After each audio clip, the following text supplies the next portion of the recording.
Hello and welcome to the Cinema Gold podcast. I'm your host, Larry Leese. Today, we're continuing our series, Classic Rewind, with our review of one of my favorite underdog story movies, The Mighty Ducks, the first of the 3 films. Before we get into this movie, a little background. More than any other sports movie, the Mighty Ducks franchise defined my childhood. We had all 3 movies on VHS, and I watched them more than any movie that didn't start with Star. I watched them so often that I can't stand the songs We Will Rock You or We Are the Champions anymore because they played so often in that franchise. What I'm trying to tell you is that you're not going to find anyone with more nostalgia for these movies than me. And I gotta say, this movie, after a while, becomes pretty meh. It retreads the same formula we've seen in both Bad News Bears movies and in Hardball, though only the first of the Bears films came out before this one.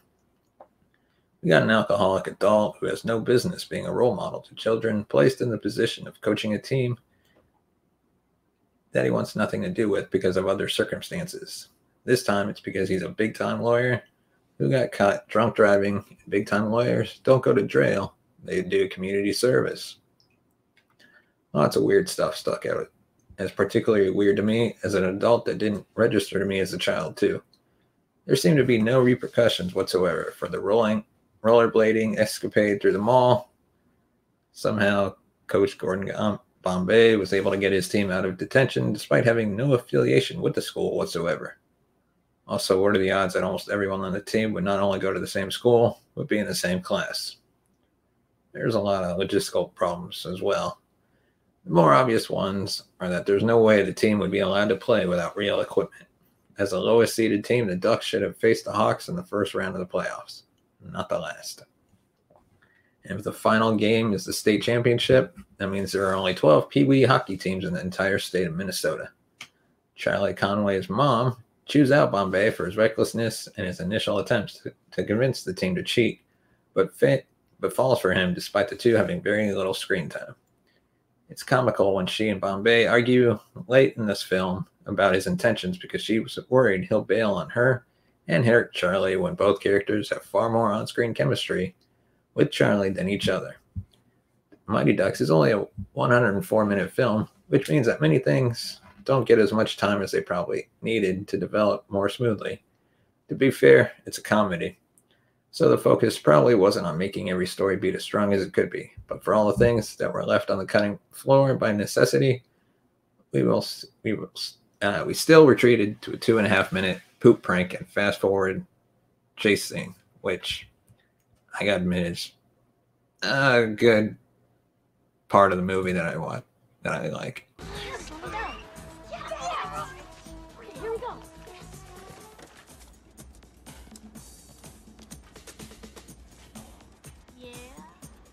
More inside. He's taking off with it. This guy deserves what he gets.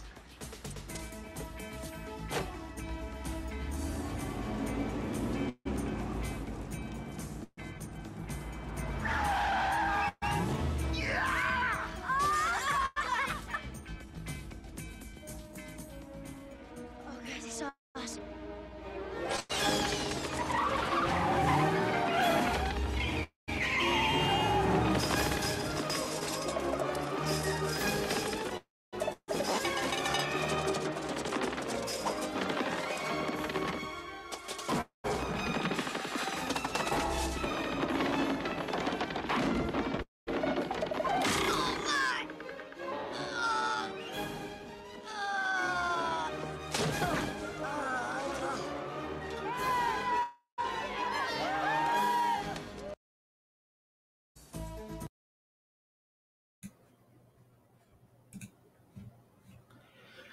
But by far the worst is Bombay's boss, Mr. Duckworth. His boss is both unbelievable, entirely inconsistent as a character. No high-powered legal partner is going to care so much about a junior associate that he hires him a personal driver to chauffeur him while his license is suspended. Nor would he send him to coach a hockey team as a personal growth experience. especially not a boss who later balks at the idea of spending money on these same kids for favorable publicity. And Double especially, not a boss who would then fire one of his best lawyers because he wouldn't back down over a Pee Wee Hockey League protest in which the firm isn't even directly involved. Those last two things smack more realism, but they're entirely out of place for the kindly man we were introduced to at the beginning of the film. Speaking of that protest, after watching 3 different movies where antagonists acted as rules lawyers who went against the spirit of youth sports to win, this time the rules lawyer is the good guy. For some reason, I was supposed to root for him as he tried to steal the best player from another team to help his own team. I didn't buy it. It also happened so late in the movie that they couldn't address any subtlety with the whole thing, so it ends up just being super awkward. There are some good bits in the middle after Gordon learns to love hockey again, where he spends some time actually teaching the kids some things that seem like they'd be useful for hockey players. I also really like the scene where he showed up at Charlie's apartment and apologized to Charlie and his mom. It's an example of an excellent apology where he names the thing he did wrong and praises Charlie for standing up for what was right. This made me all the more frustrated when Charlie, out of left field, asked Bombay to stay for dinner in a transparent bid to get him together with his mother. Lane Smith is terrific as the evil Coach Riley. He leaned into his role as a win-at-all-cost leader, and his signature move of popping his collar was incredibly entertaining to me for some reason.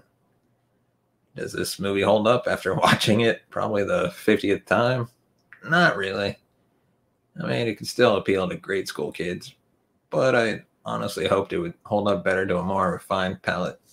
But the terrible slapstick, shortchanged plot, and last-minute conflict just can't stand up to any kind of scrutiny. However, I do remember preferring the second film anyways. And I'll probably watch that one and let you guys know about it next week. Thanks for watching. And if you like our content that we provide, consider joining our Patreon at patreon.com/cinemagold. We offer several tiers you can join and offer plenty of rewards, including bonus episodes, monthly newsletters, early access to episodes, shout out on social medias, access to our private Discord where you can talk with other people about movie news and movie reviews and all things entertainment. And share with us your thoughts on The Mighty Ducks. Did you like it? Do you still like it? Let us know. You can send us a voicemail at 682-305-0483. And phone number is right there on your screen. And we'd also like to thank our sponsor once again, Poddex. Use promo code TCNS for 10% off your order. Visit poddex.com. And we'll see you next week.